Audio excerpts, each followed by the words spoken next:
Hello everyone, this is काजल शर्मा। कैसे हैं आप सब लोग? बेटर? ओके। तो स्वागत है आपका क्लासेस कैंपस पर, जहां हम लेकर आते हैं डेली करंट अफेयर्स का क्या पोस्ट मार्टम। जैसे कि आज डेट हो गई है 29 जून 2020, तो मैं लेकर आई हूँ आज की महत्वपूर्ण खबरें। तो चलिए शुरू करते हैं आज का सेशन एक बहुत ही मोटिवेशन कोट के साथ। कोट है, मेहनत इतनी खामोशी से करो कि कामयाबी शोर मचा दे। जी हाँ गाइस, जब भी आप अपना कोई ज़िंदगी का लक्ष्य बनाते हैं तो आपको जो आप मेहनत करते हैं उसके लिए आप उस मेहनत को इतनी खामोशी से कीजिए कि आपकी जो मेहनत से मिली आपको कामयाबी है वो खुद शोर मचा दे। आप अपनी जो आपका उद्देश्य है आप उसको खुद जग जाहिर मत कीजिएगा। जो आपने सोचा है आप उसके लिए इतनी मेहनत कीजिए, जी जान लगा दीजिए कि आपकी जो उससे मेहनत से होने वाली कामयाबी है वो खुद शोर मचा दे और आपको कुछ बोलने का मौका ही ना मिले। ठीक है गाइस, तो चलिए चलते हैं आज की खबरों के लिए। और गाइस, अगर आप हमारे चैनल पर नए हैं तो चैनल को सब्सक्राइब कीजिए और हिट द बेल आइकन। तो गाइस, आज आपके लिए क्वेश्चन नंबर 1 लाई हूँ।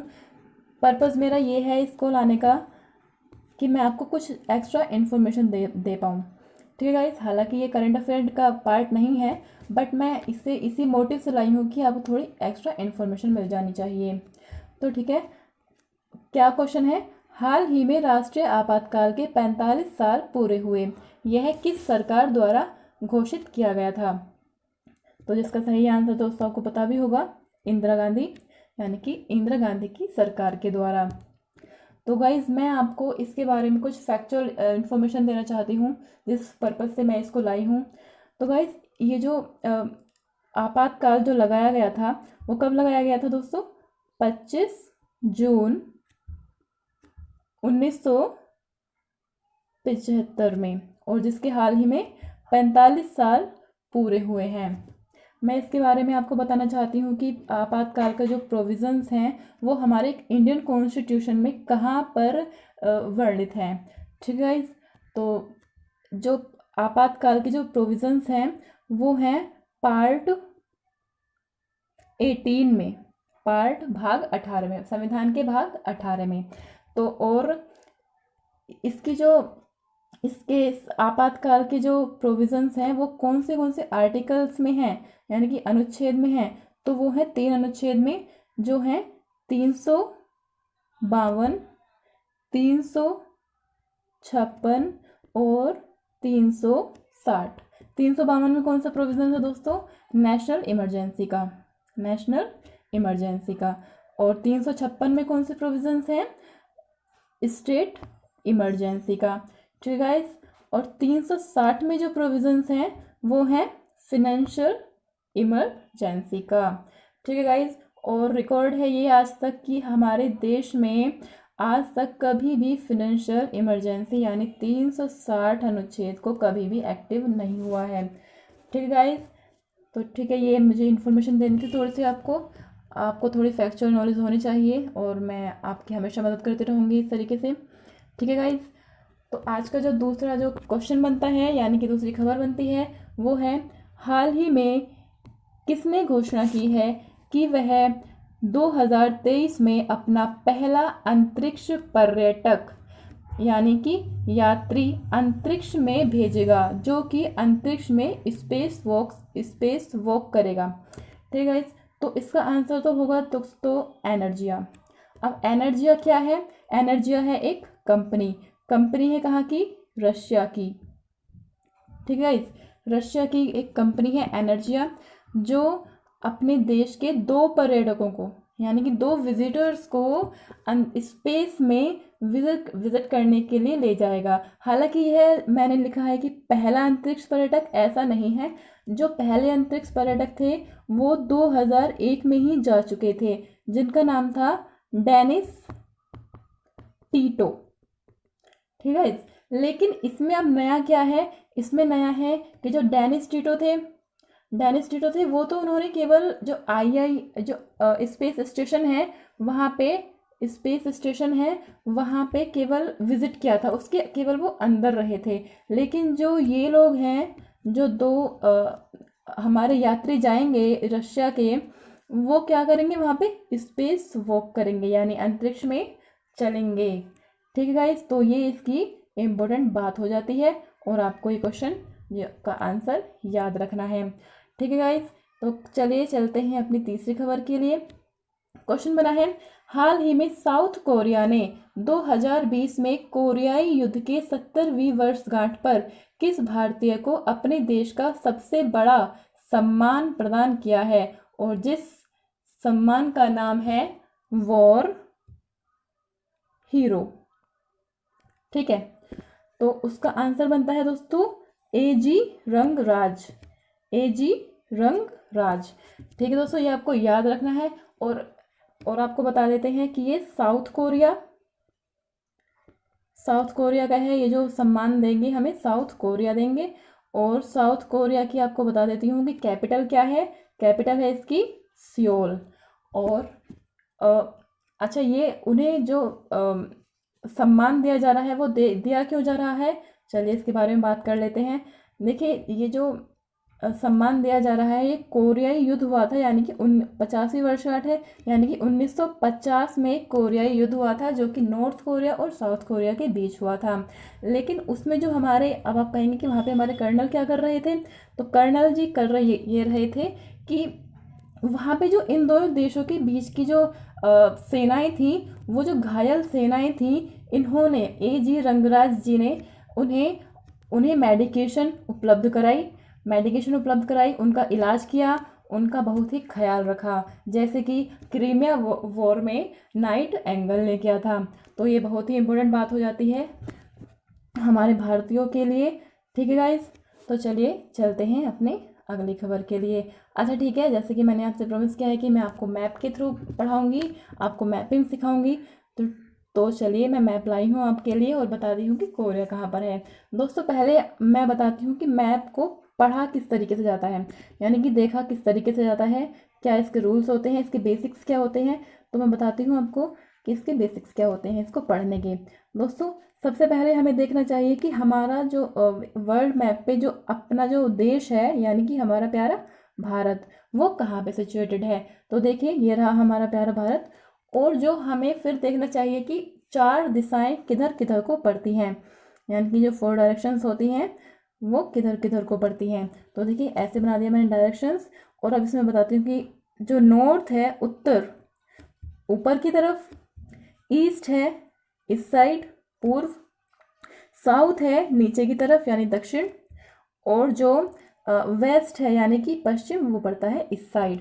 अब देखिए दोस्तों कि जो कोरिया है, साउथ कोरिया और नॉर्थ कोरिया है, वो पड़ते हैं इंडिया के किस साइड, इंडिया के ईस्ट साइड।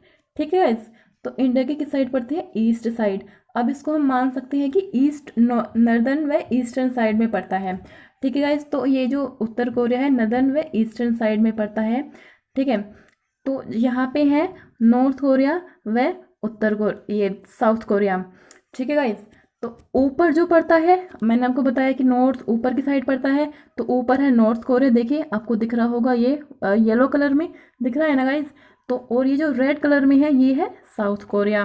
तो नीचे, क्योंकि ये नीचे की तरफ है इसलिए इसको साउथ कोरिया बोला गया है। और ये जो नॉर्थ कोरिया है, ये ऊपर की तरफ है, जैसे मैंने आपको बताया कि नॉर्थ ऊपर होता है, तो ये इसलिए ऊपर की तरफ है। और हमारे भारत के रिस्पेक्ट में ये किधर पड़ते हैं, नॉर्दर्न ईस्टर्न डायरेक्शन में। ठीक है गाइस, होगा मेरा ये एफर्ट। चलिए शुरू करते हैं आज का दूसरा खबर बना है, हाल ही में सरकार ने किसे निजी क्षेत्र में निवेश करने की मंजूरी दी है। तो गाइस, इसका आंसर है इसरो। आपको पता होगा गाइस कि इसरो जो है हमारा स्पेस स्टेशन में जो स्पेस के जो कार्य होते हैं, उनमें इसका भी ये सारे काम इसी की जिम्मेदारी है इसरो की। इसकी फुल फॉर्म है इंडियन स्पेस रिसर्च ऑर्गेनाइजेशन। ठीक है गाइस, आपको इसकी जो इस फुल फॉर्म है वो याद रखनी है। और बताते हैं कि इसके बारे में जो खबर बनी है वो क्या है। तो दोस्तों, अब तक जो काम होता था स्पेस के क्षेत्र में, अंतरिक्ष के क्षेत्र में, वो सारे काम जो हमारी सरकार है वही करती थी। लेकिन अब क्या एक नया ट्रेंड आया है अमेरिका के थ्रू, जो काम है वो पब्लिक सेक्टर्स भी करेंगे। जैसा कि स्पेस एक्स, यूएसए की स्पेस एक्स एक कंपनी है, वो उसने अपना एक विमान भेजा है अंतरिक्ष में अभी हाल ही में, और जिसका नाम है फाल्कन। तो वो अपना विमान भेजा है। अब उसी के तर्ज पे चल के भारत भी इसरो को ऐसा मोटिवेट कर रहा है कि हमें भी अब प्राइवेट सेक्टर में पैसा लगाना चाहिए, और हमें भी अपने प्राइवेट सेक्टर्स को मोटिवेट करना चाहिए। कहाँ, किस क्षेत्र में? स्पेस के क्षेत्र में। ठीक है गाइज, तो चलिए चलते हैं अपनी नेक्स्ट खबर के लिए। क्वेश्चन बना है, किस हाल ही में अवैध वन्य जीवन व्यापार पर पहली वैश्विक रिपोर्ट किसने जारी की है? यानी कि हाल ही में अवैध वन्य जीव व्यापार पर पहली वैश्विक रिपोर्ट किसने जारी की है? जिसका आंसर तो होगा दोस्तों FATF। लेकिन FATF की आपको फुल फॉर्म बता देती हूँ कि इसकी जो फुल फॉर्म है फाइनेंशियल एक्शन टास्क फोर्स। ठीक है गाइस, इसकी फुल फॉर्म जान लीजिए, जो अवैध वन्य जीव के व्यापार पर रोक लगाती है। ठीक है गाइस, तो चलिए बढ़ते हैं अपनी अगली खबर के लिए, जो है हाल ही में इंडिया टीवी रिपोर्ट 2020 में शीर्ष प्रदर्शन करने वाला राज्य कौन सा बना है? तो थोड़ा इसमें करेक्शन कर लीजिए दोस्त, ये टीवी, ये टीवी टेलीविजन वाला नहीं है, ये है TB यानी कि ट्यूबरकुलोसिस, जो एक बीमारी होती है। इसका आंसर क्या होगा गाइस?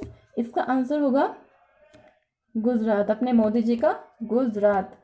तो ठीक है गाइस, तो इसका आंसर होगा गुजरात, जिसने पहली जो शीर्ष प्रदर्शन में इसने कार्य किया है, गुजरात। यानी कि यहाँ पे TB जो है वो बहुत ही कम हो गया है, लोगों में बहुत ही कम हो गया है वहाँ पे, और बहुत ही कम वहाँ पे TB के मरीज मिलते हैं। तो ठीक है गाइज, तो गुजरात बना है पहला स्टेट। उसके बाद बना है आंध्र प्रदेश। ठीक है, और जो तीसरा है, जो जिसने थर्ड पोजीशन प्राप्त की है, वो है हिमाचल प्रदेश।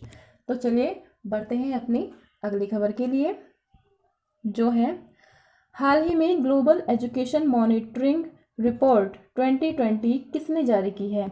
तो गाइस याद रखिएगा, यूनेस्को ने ये रिपोर्ट जारी की है। यूनेस्को की फुल फॉर्म गाइस याद रखिएगा, यूनेस्को की फुल फॉर्म क्या है? यूनेस्को की फुल फॉर्म, जैसा कि यूनेस्को है यूनाइटेड नेशन की एक एजेंसी, तो UN की तो मतलब हो गया यूनाइटेड नेशन, और education E for education, S for scientific, C for cultural and O for organisation.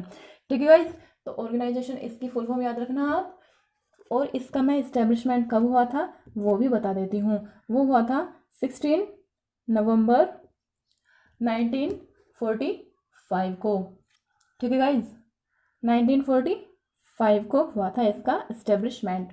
Okay guys, बढ़ते हैं अपने नेक्स्ट खबर के लिए। अच्छा, इस रिपोर्ट में कहा क्या गया है? इस रिपोर्ट में कहा यह गया है कि यूनेस्को ने कहा है अपनी इस रिपोर्ट में कि जो कोरोना पीरियड है, इसमें जो कोरोना जो काल इस टाइम पे चल रहा है, जो कोरोना का टाइम, तो इसमें जो है जो पढ़ाई है वो बहुत ही ज़्यादा हैम्पर हुई है। ठीक है गाइज, बहुत ही ज़्यादा हैम्पर हुई है इसमें पढ़ाई बच्चों की। जैसे कि आप खुद भी फील कर रहे होंगे कि हम कॉलेज नहीं जा पा रहे हैं, स्कूल नहीं जा पा रहे हैं, हमारे एग्ज़ाम्स नहीं हो पा रहे हैं। ठीक है गाइज, तो इस रिपोर्ट में यही कहा गया है। तो क्वेश्चन 8 बनता है, किस संस्थान ने व्यवहार परिवर्तन अभियान नेविगेशन द न्यू नॉर्मल जारी किया है? जिसका आंसर बनता है गाइज नीति आयोग। नीति आयोग ने ये अभियान शुरू किया है, नेविगेटिंग द न्यू नॉर्मल। इसने ये अभियान शुरू किया है, और जिसका मोटो है क्या? मास्क नहीं तो टोकेंगे, कोरोना को रोकेंगे। इंटरेस्टिंग है ना? हाँ, याद रखिएगा। ठीक है गाइज, और नीति आयोग के बारे में एक और फैक्चुअल इन्फॉर्मेशन दे देती हूँ कि इसके जो इस्टेब्लिशमेंट हुआ था ना, इस्टेब्लिशमेंट हुआ था इसका कब? अभी हुआ है हाल ही में, हालांकि काफ़ी टाइम हो गया, 1 जनवरी 2015 को, ठीक है, 2015 में इसका इस्टेब्लिशमेंट हुआ था।